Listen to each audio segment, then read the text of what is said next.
In this episode, we will learn how to delete limiting beliefs, heal childhood wounds, and resolve traumas from the past.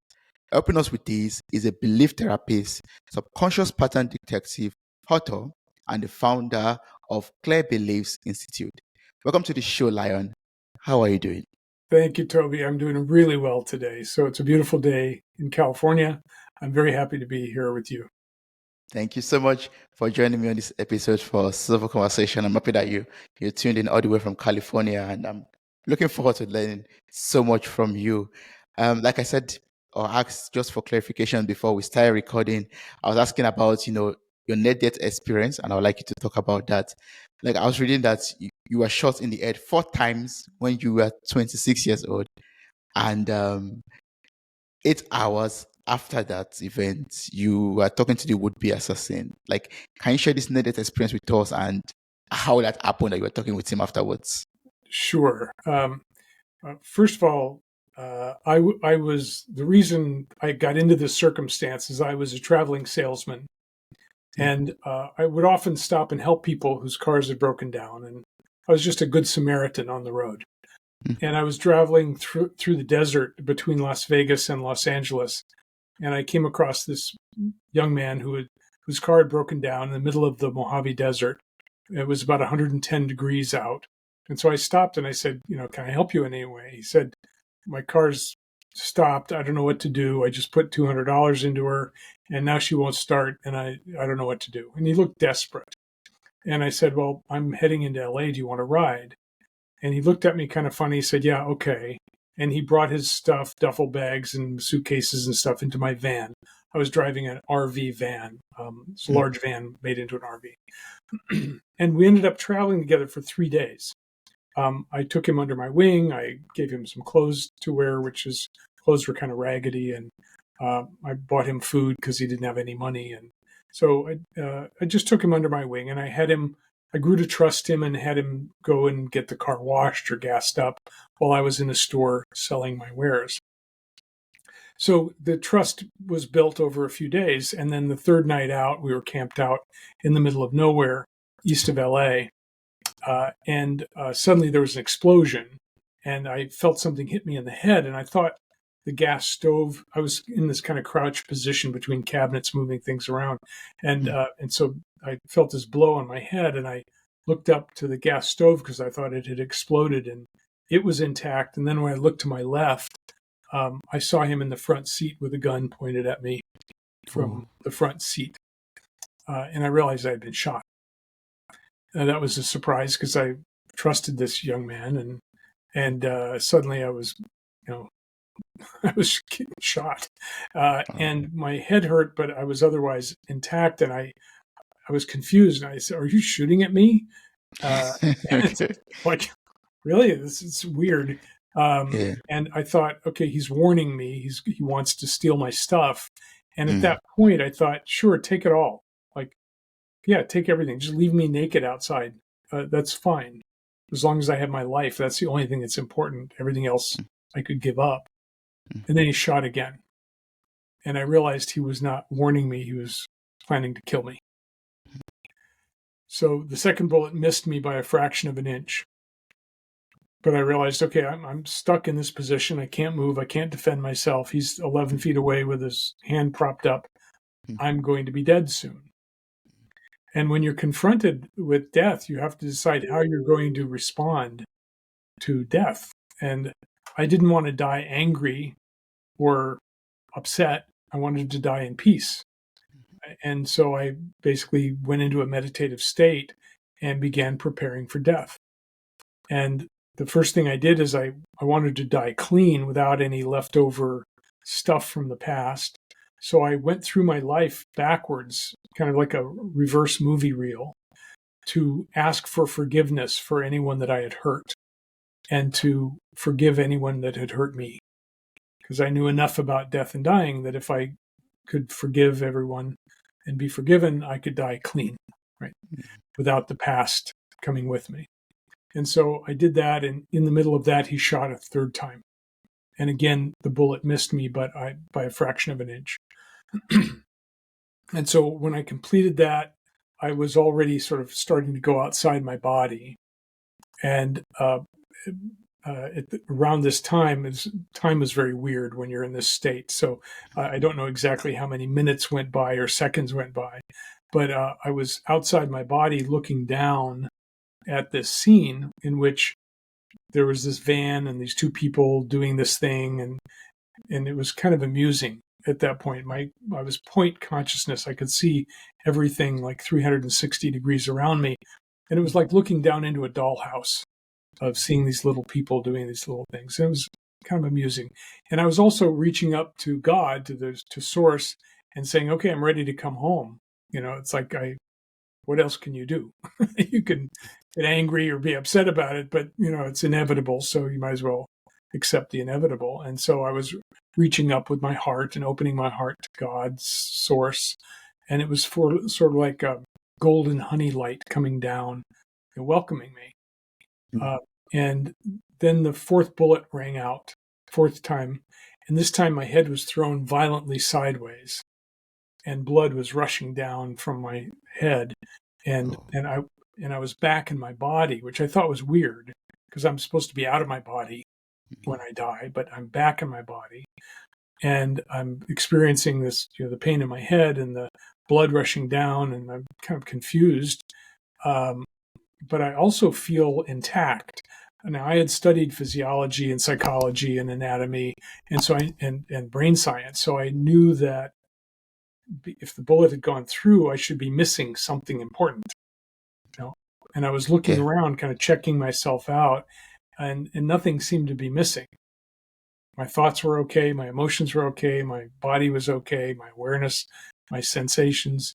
So I was again confused. But at that point, I thought, well, if I'm going to die, I want to at least look my assassin in the eyes. And so at that point, my head was over to the side and blood was all over the place. And so I lifted my head up and I turned and I looked at him. And he freaked out. And he jumped up and he said, "Why aren't you dead, man? You're supposed to be dead." And I didn't have a good answer for that question. So I just said, here I am. And he said, "I shot you 4 times, man. I shot you 4 times. Why aren't you dead? This is too weird. It's just like my dream." And I asked, "What dream?" And he said, "This morning I dreamed I was shooting at this guy and he wouldn't die, but it wasn't you. It was somebody else in the dream." Wow. Now, yeah, at this point I went, okay, this is very strange. Who That's very wrote the strange. script? What am I Yeah. doing in this movie? And do I get paid afterwards? It's like, Mm. I didn't remember signing any contracts for being in this movie, but but I said, okay, here I am. This weird thing's happening. And I said, he kept saying, "Why aren't you dead? Why aren't you dead? I shot you 4 times." And all I could think to say was, maybe I'm not supposed to die. He said, "Yeah, but I shot you, man. I shot you 4 times." And so at this point, I realized, okay, this is a strange thing. If I can keep him talking, maybe he won't shoot me again. So I began very slowly to try to settle him down. He was jumping around, looking out the windows. We were in the middle of nowhere. There wasn't anybody that could have heard the shots, and they wouldn't come near it if they had. So I thought if I could just talk him down, then maybe I could live. And so Yeah, that you do that while on the floor in I'm your sitting on the blood. floor in a crouch position, blood flowing down from my head, but I'm in this God state of love and light, and He's included in it. So there wasn't any separation between he and I. It wasn't like he was a bad person. There was no judgment. I was in this state of bliss, basically. Yeah. Like I was ready to die, and now I'm alive. Hooray! Wow. So that began an 8-hour conversation in which I kept talking to him and asking him questions, being curious, because, and getting him to talk. If I could keep him talking, he wouldn't shoot me. And at some point in that conversation, he said, "Okay, man, I don't understand why you're not dead, but I'm going to take you to a hospital I know." And I said, "Okay." I thought that was a good idea. And so he kind of put stuff around me so I couldn't get up and jump in while he was driving. And he started driving. And I had like a half hour or so to think about this strange situation in which I suddenly I'm alive, and then suddenly I'm near death, and then suddenly I'm alive again. It was all very confusing, but I was just letting it soak in, just like, this is a weird experience. And then at some point, the car pulled over and stopped, and the engine was turned off. And I knew we weren't near a hospital because it was dark. There was no bright lights.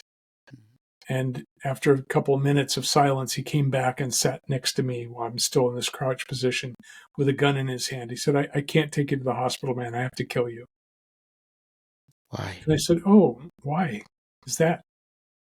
He said, because if I take you to the hospital, they'll put me back in jail. I can't go back to jail, man. Oh, I see. And I said, okay, not only is this a crazy person with a gun, it's an ex-con with a gun. He's been in prison. It's like raising the stakes up, you know. So I said, well, maybe they won't because you took me to the hospital. No, I can't. They'll put me back in jail. Well, I don't have to turn you in. Yeah, that won't work, man. I know they'll come after me and they'll find me. So that began more of the conversation, part of this 8 hours in which we were negotiating. It's like, how can we both get out of this situation?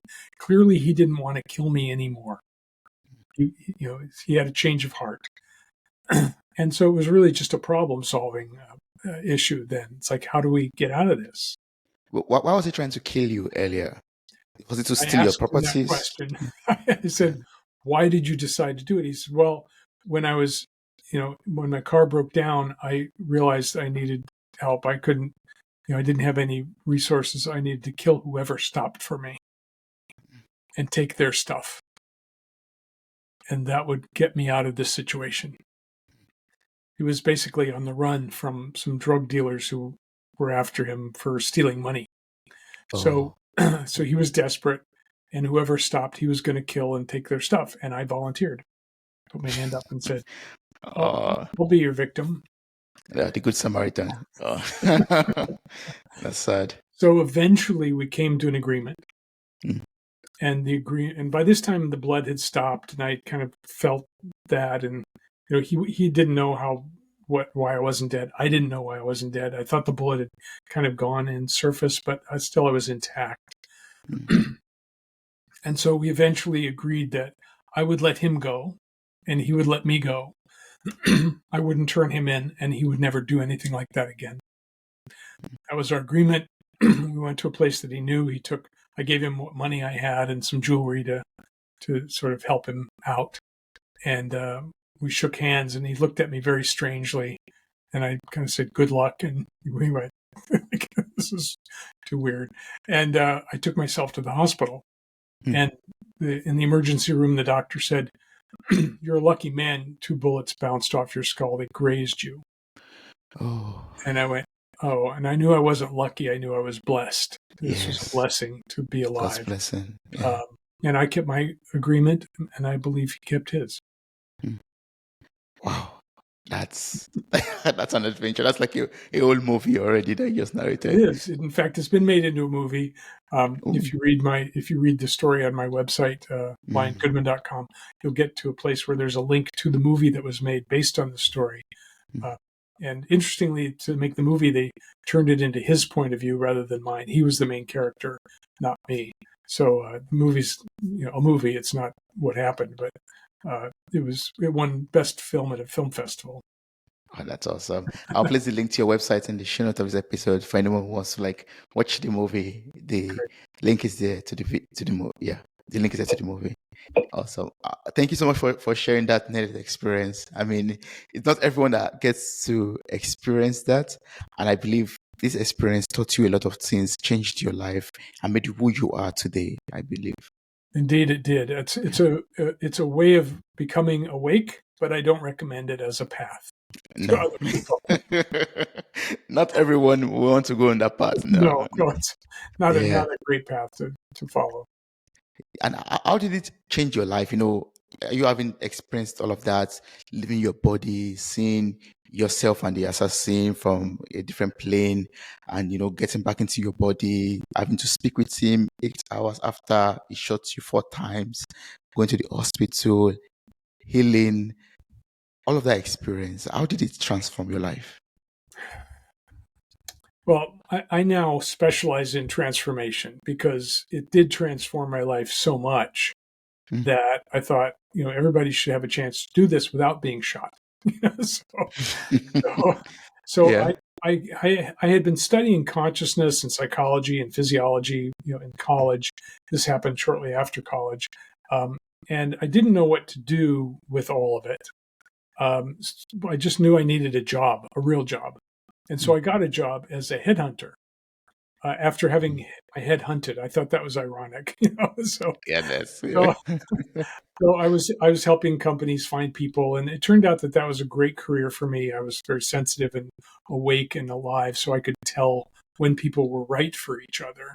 And that career lasted 25 years. Um, but at the same time, I was studying consciousness. I was taking workshops and trainings and going to therapists and really exploring myself in every way I could, because this was such a dramatic experience Mm. that it had to have meaning. And I needed to understand what it meant. Why did it happen? What was my purpose here on the planet? Because it's sort of like being reborn, but not having to go through that nasty diaper stage again. It's like, oh, I get to be reborn and remember everything already, at the same time. Yeah. So I wanted to take advantage of understanding it. So I really explored everything I could: neurology, psychology, various methodologies of healing, shamanic practices. So by day, I was a headhunter in a corporate environment. And by night, I was doing shamanic practice and doing workshops and trainings on the weekends. So Yeah. it was an exploring time. Uh, and uh, and that career did very well for me. I became a very successful headhunter and had my own business eventually. So it changed my life in that way. Most people, when they have a dramatic experience like that, they go from being very grounded to being more spiritual. I was already spiritual, but I wasn't very grounded. So this actually grounded me. It gave me the balance in my life that I needed to be in the world fully, not just up in the spirit realm. Mm. Well, I'd like you to touch on that a little bit. What does it mean to be grounded and just spiritual? Uh, First, my conclusion after this 40 years of study and practice is that Mm. we are multidimensional beings Mm. having multidimensional experiences. And what I mean by that, if you think of the dimensions of you right now, and I invite everybody in the audience to think about this, you have a physical body, you have emotions, what we call the emotional body, you have thoughts and beliefs, which is part of the mental body, you have a spirit, which we call the spiritual body, but you also are an energetic being. You have energy. The chakras and the acupuncture points are part of your energy system. You Mm. have relationships. That's the relational body. We have all of our relationships around us in different kinds of relationships. Mm. We have a connection to our culture and to our ancestors, and we have a connection to the wider world. We're part of an environment. And each of these are dimensions, and we're living in them all the time. So we're multidimensional beings because we live in all of these different dimensions. And our experience is multidimensional. You're seeing, feeling, hearing, thinking, feeling, experiencing all the time as well. So, so we often kind of narrow our belief about who we are. I'm a plumber. That's what I do. So that's who I am. But Mm. in fact, when you expand your awareness to all the dimensions, you realize, wow, I have all these different aspects of me, and I'm having all these experiences with all these different aspects. And so we widen and widen and widen our experience of who we are as a being.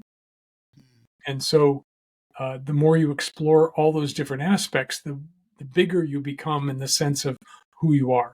So being grounded means being in the world, dealing with the world, dealing with economics and with making money and with having a business or having a job and experiencing that fully.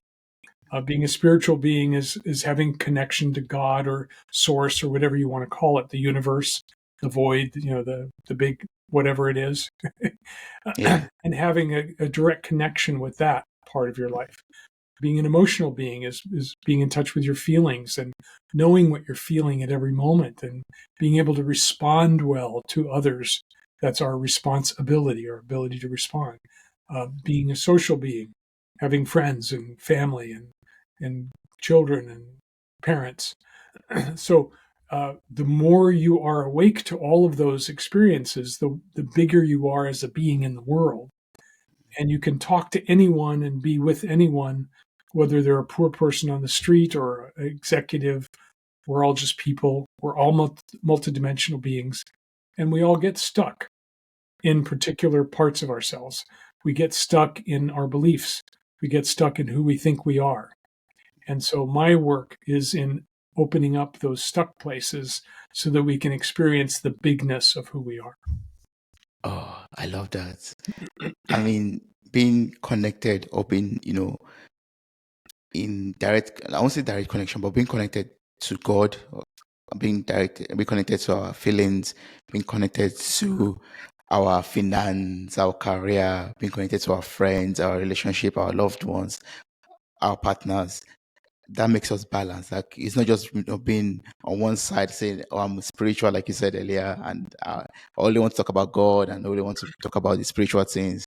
But like you said, I'm just repeating what I understand right now is being connected to everything that makes us who we are as human beings. Like we need to spend money, we need to make money, be connected to that fact. We need to love and be loved, being connected to that aspect, being connected to, yeah, any goals that we set for ourselves, being connected to nature also, being connected to, yeah, everything. I love that. I love that so much. And you talked a little bit about belief, like, we know who we are. So I would just like to know, in your opinion and from your experience, what are beliefs and where do they come from? One of my favorite questions. Thank you. So, in my study of everything that I could study about myself and about the world, I realized that big shifts happened when I changed my core beliefs. Mm. My favorite example is I was doing psychotherapy as a young man, and I suddenly realized, oh, it's not my mother's fault. So I've been carrying this anger toward my mother, and she was to blame for all my problems. But it's like, oh no, I'm responsible for my experience, for myself, for how I view the world. That was a shift in beliefs where suddenly I took responsibility for myself in a new way. And that was a transformational moment. And so I studied all of the transformational moments that I had in my life, including being shot. And I realized that my beliefs changed in each of those moments. And so that got me interested in beliefs. What are they? Where do they come from? What the heck do you do with them? Uh, Mhm. and so I studied for many years all the other people and what they were saying about beliefs. And I realized that most people talk about beliefs as if they're a mental construct. This is a thought that I'm committed to. There should be less government. There should be more government. There should be, the poor people ought to get a job and get off welfare, and we need to take care of people. These are thought forms that people have, and so they talk about them as if they're thoughts. But coming back to this multidimensionality, I realized that our beliefs are conclusions that we come to from our experience. If your father beats you all the time, you may come to the conclusion there's something really wrong with me. I must deserve to be beaten. Because children tend to blame themselves for whatever's happening to them, or I'm not lovable, or there's something wrong with me, or, I don't deserve to live. These are the kinds of deep beliefs that form very early in life that we then carry forward because we never question them. The beliefs that we accumulate as children tend to go with us, and we form our personality around them. And this is our attitude, our way of looking at the world, how I see myself. Those are self beliefs, how I see other people, how I see the world. And this is how it is. Now, this comes from the way the brain works. The brain wants to know things because the unknown is scary. I don't know why I'm being beaten. I don't know why I'm hungry. I don't know why the war is happening. So we come to conclusions to make ourselves feel more secure. And when we come to a conclusion, we at least know why. It's the meaning that we make of things. And that meaning becomes the lens through which we see the world now. Like, life is hard. That's my conclusion. So now I'm looking through the lens called life is hard, and I'm seeing life being hard everywhere I see, because the lens operates as a filter. It lets certain things in and keeps other things out. So I don't see anyone having a good time. Everybody's suffering. Now, if I change that lens and saw life as joy, then everywhere I look, I would see joy. And so the beliefs are formed from our experience, but then they limit our experience. We call them limiting beliefs, but all beliefs are limiting because they are a filter through which we see the world.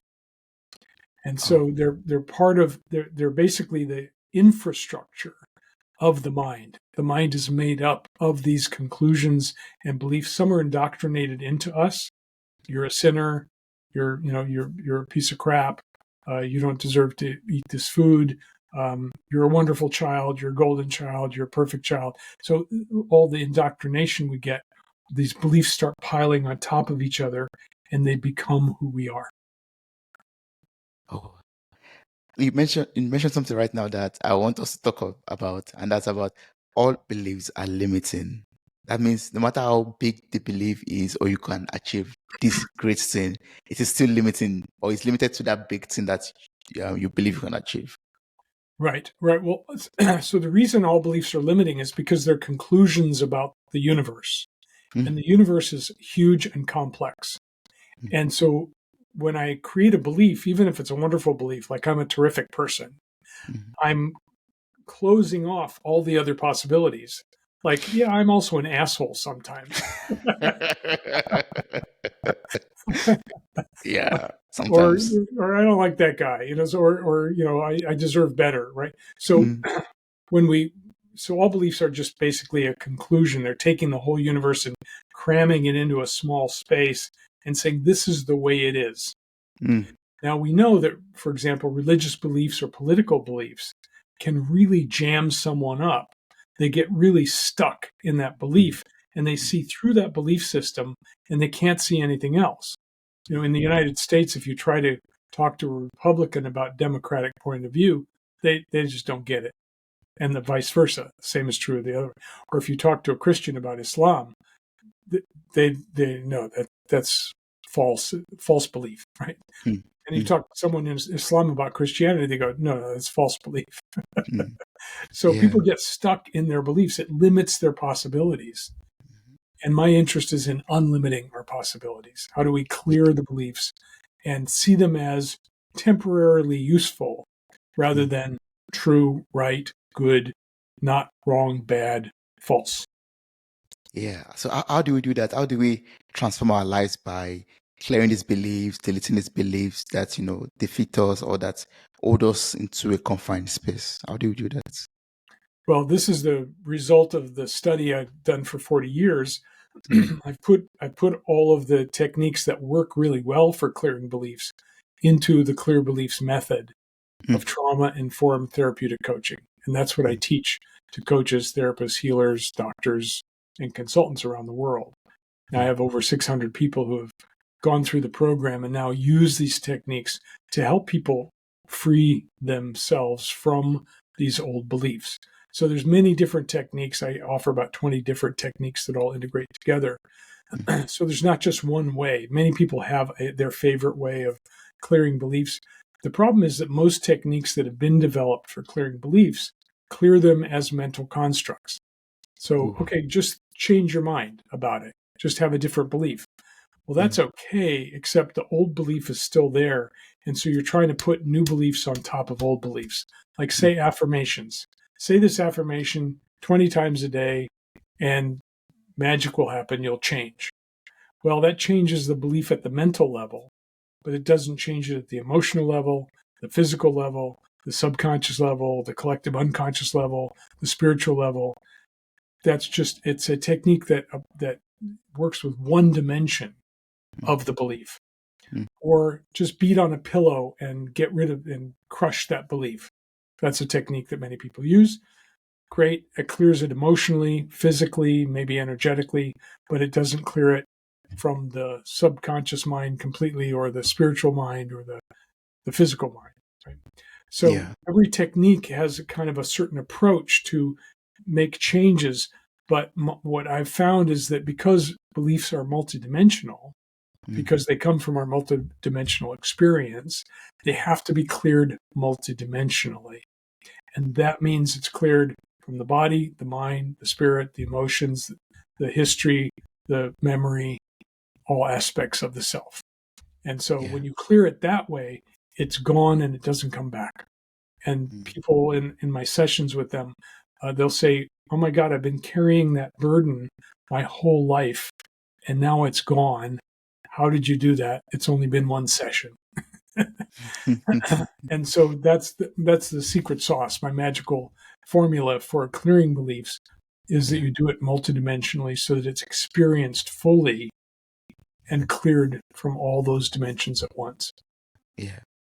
And I mean, you share all of this technique in your book, and the information to your book is also on your website. So anyone who is interested in knowing more about this can just click on the link in the show notes of this episode and find more information about the book. Can get the book on Amazon and other platforms that it's available on. Is there like a technique that you could share with us, like a go-to technique that you know prefer or like, that you could share with us?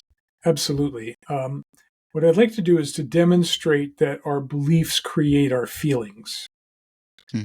This is not known very well, but it's very easy to demonstrate.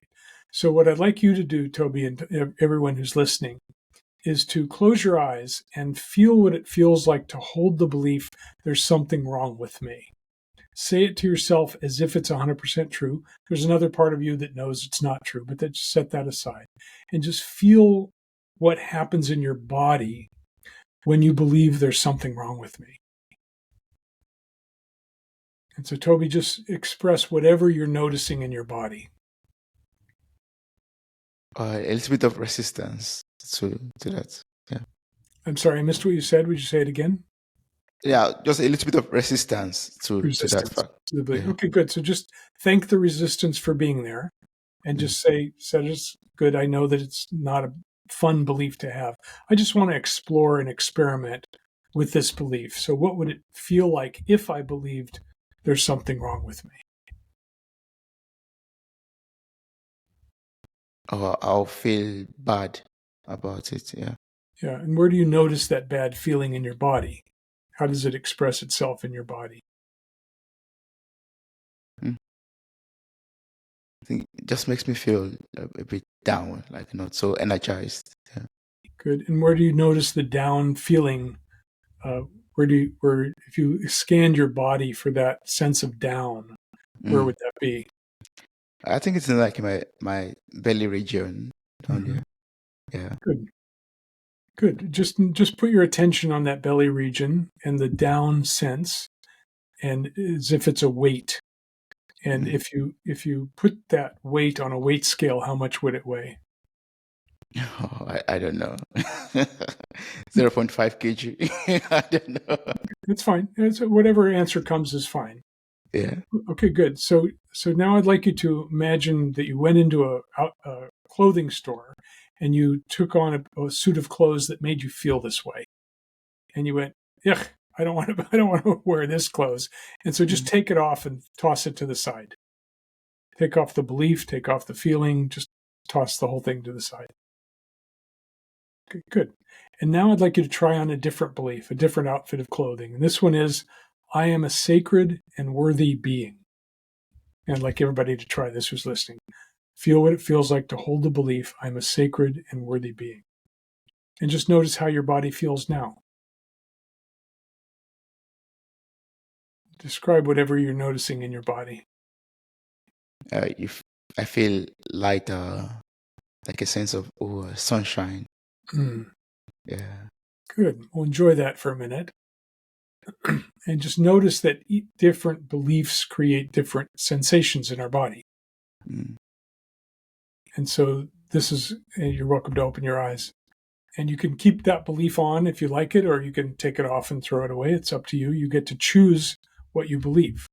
Mm, So this is an experience that shows that our beliefs create body sensations, feelings in mm, our body, right? mm, And so you can use this in reverse. So if you're feeling something that you don't like in your body, you could feel it, and you have to feel it completely and wholly, and notice where its outermost edges are. And mm, then you can ask it, what belief are you? And it will tell you. And I'll give you an example of this. I was going to a party one night, and I knew it was going to be a good party with lots of my friends there. And I walked in the door, and it was a big party, but I suddenly felt weird. My whole body was like vibrating with some very strange sensation, and I didn't know what it was. It was just like weird. It's like I'd never experienced it before. And so I knew this technique. So I sat down in a chair very close to the entrance, closed my eyes, and felt the weird feeling fully and completely. mm. And it was, and once you feel it fully and completely, it usually lightens up in a very short period of time. But so it lightened up. But then I said to the feeling, "What belief are you?" And it responded, "I don't belong here." Mm, And I realized, oh, something happened when I walked into the party. I don't know what it was. I might have smelled something that triggered this old belief. I might have seen someone that I had, unfinished business with. I might have, seen someone that I didn't like, or just who knows. It doesn't matter. But what something got triggered, the old belief got triggered, and it was a belief I was familiar with and had worked on before, but mm, something triggered it, and I was feeling I don't belong here. And so I did my process in which I take the belief off and let it go and put on a new belief called I belong here. And I finished that, stood up, felt much better, looked around, and I was in a different party. Now suddenly everybody was warm, welcoming me over. Hey, Lion, good to see you. Come on over. And I got to enjoy the party fully. And that process took about 20 seconds.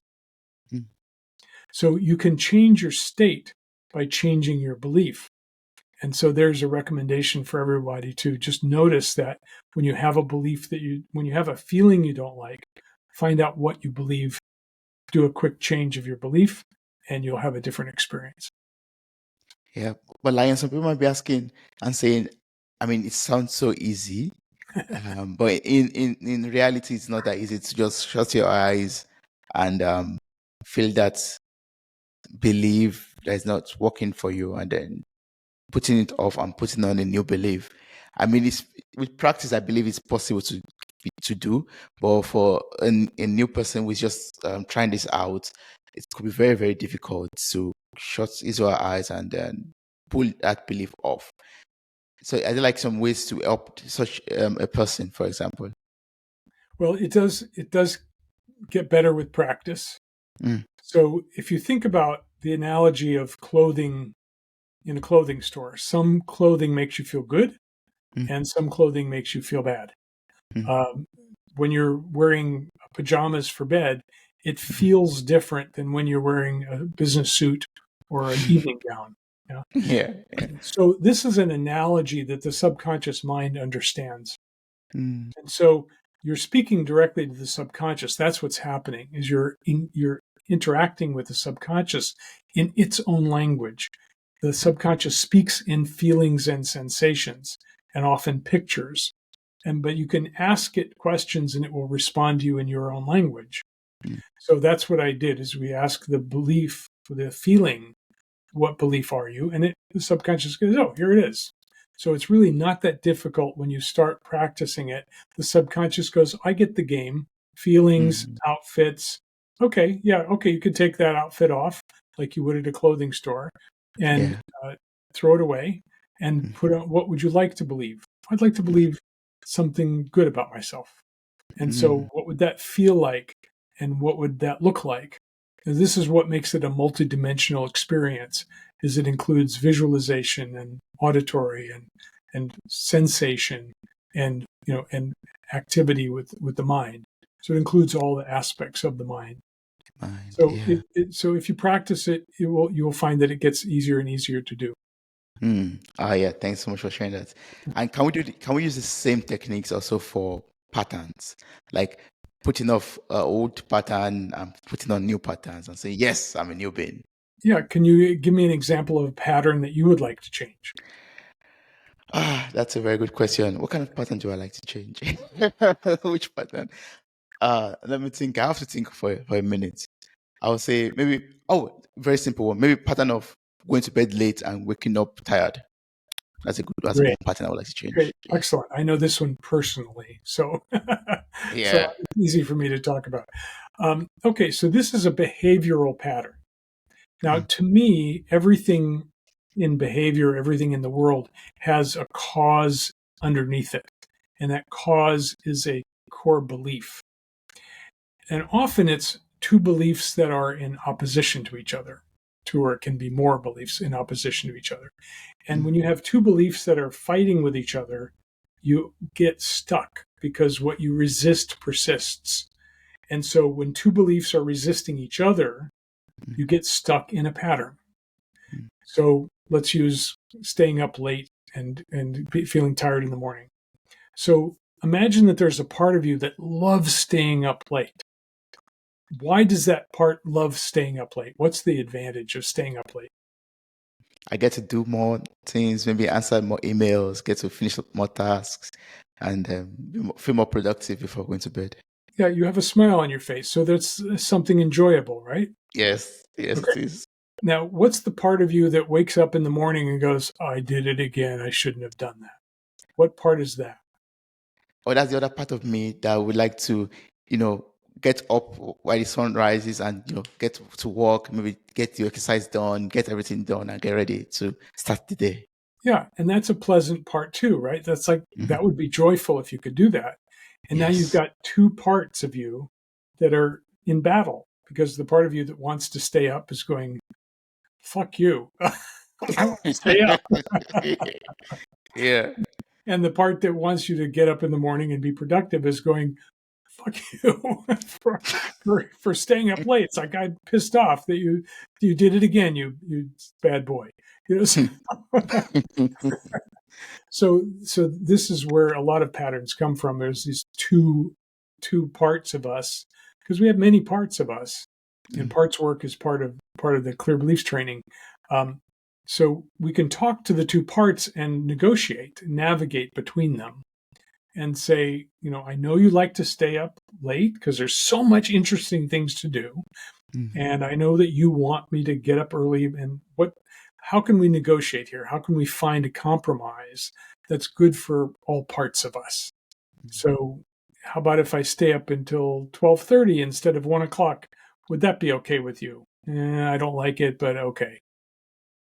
Is that okay with you that I get to bed at 12:30 rather than 1 o'clock? Yeah, it'd be better. I'm not really happy about it. I'd rather you go to bed at 11, but oh, okay. And then yeah. you can make an intention with both parts agreeing, and then it will be easier to change the pattern. Mm. I get. So we have to like address each part of me as individuals and then put them on the round table, have some negotiation and come to a compromise or something. Exactly. And what you'll often find is that it's not just two parts, it's maybe three or four parts that each have a different opinion and they're all fighting.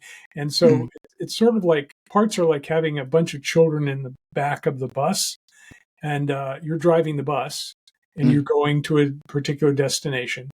And one kid says, I need to pee. And another one says, I'm tired. I want to go to sleep. And another one Mm, says, I'm hungry. I need to eat something. And another one goes, oh, that'd be cool. Let's go over there.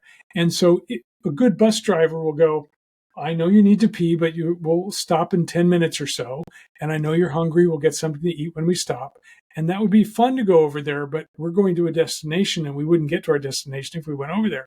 So the mm, bus driver is the one who can hear all the voices, respect them, honor them, and talk to them and say, settle down. You can hold your pee for another 10 minutes, and then, and so you, but what happens is for most people is that they're driving the bus and all of a sudden one of the kids jumps up, grabs the wheel and turns it and you fly off the cliff. Or mm. you're suddenly in a different place. You're suddenly looking at the refrigerator, eating a pint of ice cream instead of Yeah.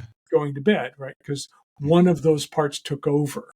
And mm, so we need to deal with our parts with respect and honor, because that's how we all want to be dealt with. We need to work with our beliefs with respect and honor, because they all mm. have us, they all are there for a good reason, Yeah. and work with them as a community. That's why in one parts work they call it internal family systems, because we have this internal family and everybody's got a different opinion. And I teach a different form called voice dialogue, but it's all the same stuff. We're working with our inner parts. We're working with our inner beliefs. We're clearing the parts and the beliefs that don't work for us anymore, and we're bringing them more together so that we can be a whole person and express ourselves fully. Yeah, yeah. Thanks so much for sharing that. I've really learned a lot from you. But when I connect all of these things together, and I'm so happy you brought up the analogy with a bus driver with the kids wanting different things, and we talk about letting go of patterns, and having that inner dialogue basically to achieve that which you want to achieve. But then I think there's something that holds one back when it comes to beliefs also and patterns, and that's our past traumas, our past experiences, our childhood wounds. Those are like chains, I believe, that tie one down to a particular point of belief or pattern. So how can we let go of all of these bondages, all these dead horses that we drag around with us that does not allow us to transform into the life that we desire? Beautiful. Well, first you said, how can we let go of all of them? And my answer is one at a time. Oh, okay. Okay, let's do it one at a time. We have tens of thousands of beliefs. We have hundreds of thousands of experiences. Some Mm, of them were good and some of them were bad. And we tend to hold on to the bad ones more than the good ones. mm, Um, Rick Hansen, who's written many books, including Buddha's Brain, says that we our mind is made of Teflon for good experiences. They kind of slide off, and Velcro for bad experiences. They're mm, sticky, right? So we have these experiences from the past, including traumatic experiences, in which we made up something about them. It was harmful, hurtful, confusing, and we had to figure out why it happened. And then we make something up to explain why it happened. Like, my father's beating me every night. I must be a terrible person. Or the priest said I'm a sinner and fondled me, so I'm now a double sinner. Now I should go to hell, right? So and some people live with trauma. People in poverty live with trauma all every day, and so they're trying to navigate around these traumatic experiences. I don't have enough food to eat. I got to take care of my kids. I don't have a job. I don't have money. So that's a state of trauma. And there can be one incident that creates a belief, or there can be a series of incidents that create a belief. I'll give you an example. A woman that I was working with in her early 20s had gotten drunk with some other people, went to the top of a cliff, and jumped off into the water about 60 feet down. And it looked like fun, but she landed on her back and broke her back. oh, Uh, and so she came to many beliefs from that experience. First of all, she almost died. They were able to get her to a hospital and she survived. But she was completely tied up from the experience. We had to go back to the experience and slow it down and re-experience every moment of that experience, including the decision of why this is a good idea, mm, and the leaping and the joy of flying, and then the impact. And step by step, we went back and re-experienced it. She could experience the horror of the pain moment by moment, and slow it way down. This took a long time, till the place where she could remember the experience from beginning to end fully and completely. And that cleared the physical trauma. Her body was actually transformed after that point because she had re-experienced it completely. Because when we have a sudden bad experience, we go into shock and we yeah, suppress those feelings and the sensations. For me, mm, it was being shot. I had to go through that process. I stayed awake through that completely, but by later going through it moment by moment, I could release the trauma.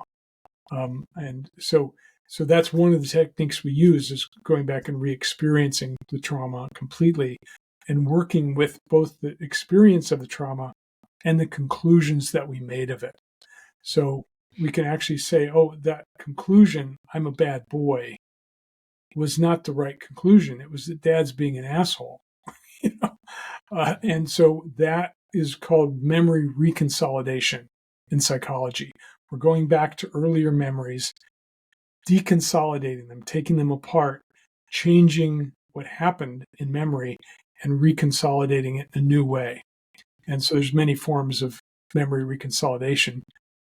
My form is just one, but it happens to be very effective. So these are the ways to heal traumas. There's many different techniques that we combine, including going back and actually changing what happened in memory. And that echoes into our present. And that's how we're able to clear burdens that people had for 30 or 40 years in a single session, is just by going back and changing the memory of what happened. Mm. Oh, that sounds to me like, sitting down with that trauma and walking through it instead of suppressing it, revisiting those moments, those memories, and really processing it, taking what you concluded out of it and how it actually went, and then trying to, like you said, reconciliate. Yeah, I believe that's the word. Yeah. Reconsolidate. Yeah, it's a funny word. Reconsolidate. Yeah, reconsolidate. Yeah. Yeah, and it's important to know that if you're in talk therapy and you just talk about it, that doesn't get you anywhere except deeper into the trauma. So talk therapy is famous for not being very good for clearing traumas, because it just reactivates them. People get reactivated by going over the trauma, and just getting reactivated doesn't clear it. What clears it is to slow the movie down and to take it and to feel it moment by moment, to observe it moment by moment, not just talk about it, because that actually can make it worse. But how do you slow the movie down? Like if I were, let's assume I'm in a therapy session with you right now and we're trying to walk through an experience or a trauma, how would I slow down the movie? Well, first of all, the mind is amazing because it's very creative and it has infinite capabilities. So if I suggest to you, it's like watching a movie, but you've got the control in your hand. You can rewind it, you can stop it, and you can move it forward a frame at a time. You know how to do that with your remote control on your TV, right? Yeah, it's the same in the mind. So think of something bad that happened to you as a child. We'll just do this very quickly, but think of something terrible, bad, awful that happened to you as a child. Do you have a memory of that? No, I had a perfect childhood. You had a perfect childhood. Okay. Never mind then.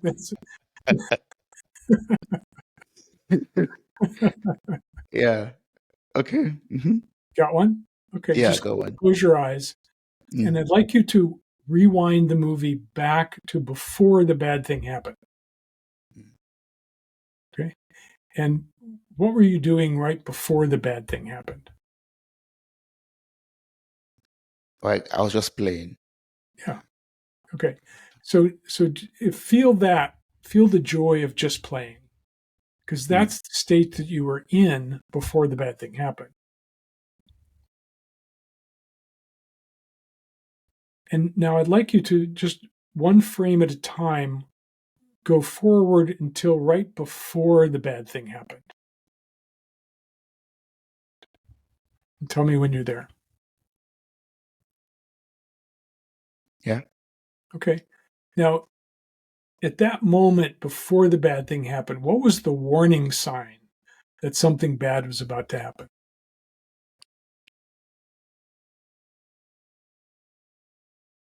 Oh, I mean, I right now I can't really point at a warning sign. I just know. Yeah, I mean, I did not see it coming. Okay, good. Okay, so that's fine. So it was a complete surprise. Okay, so now I'd like you to move the movie forward. We're not going to go through the whole thing, but I'd like you to just move into the first thing when the bad thing happened. It came out of nowhere. Were you being hit, or harmed in some way? No, no, no, no, no. So just Okay. So just notice that the bad thing is happening and notice what state you're in. Stop the movie there and mm, just notice what your first thoughts are. What were your first thoughts about it? yeah. I was like, oh, I felt disappointed, and I felt I could not trust anyone. Yeah, and those are good conclusions for Mm, a child who gets surprised by something bad. Okay, so now just rewind the movie back to the play before it happened. mm, Just feel the joy of the play before it happened and notice that you had trust in that person mm, before the thing happened. And just kind of you can just move it forward a little bit and backward and just notice that that was the moment when trust was broken. mm.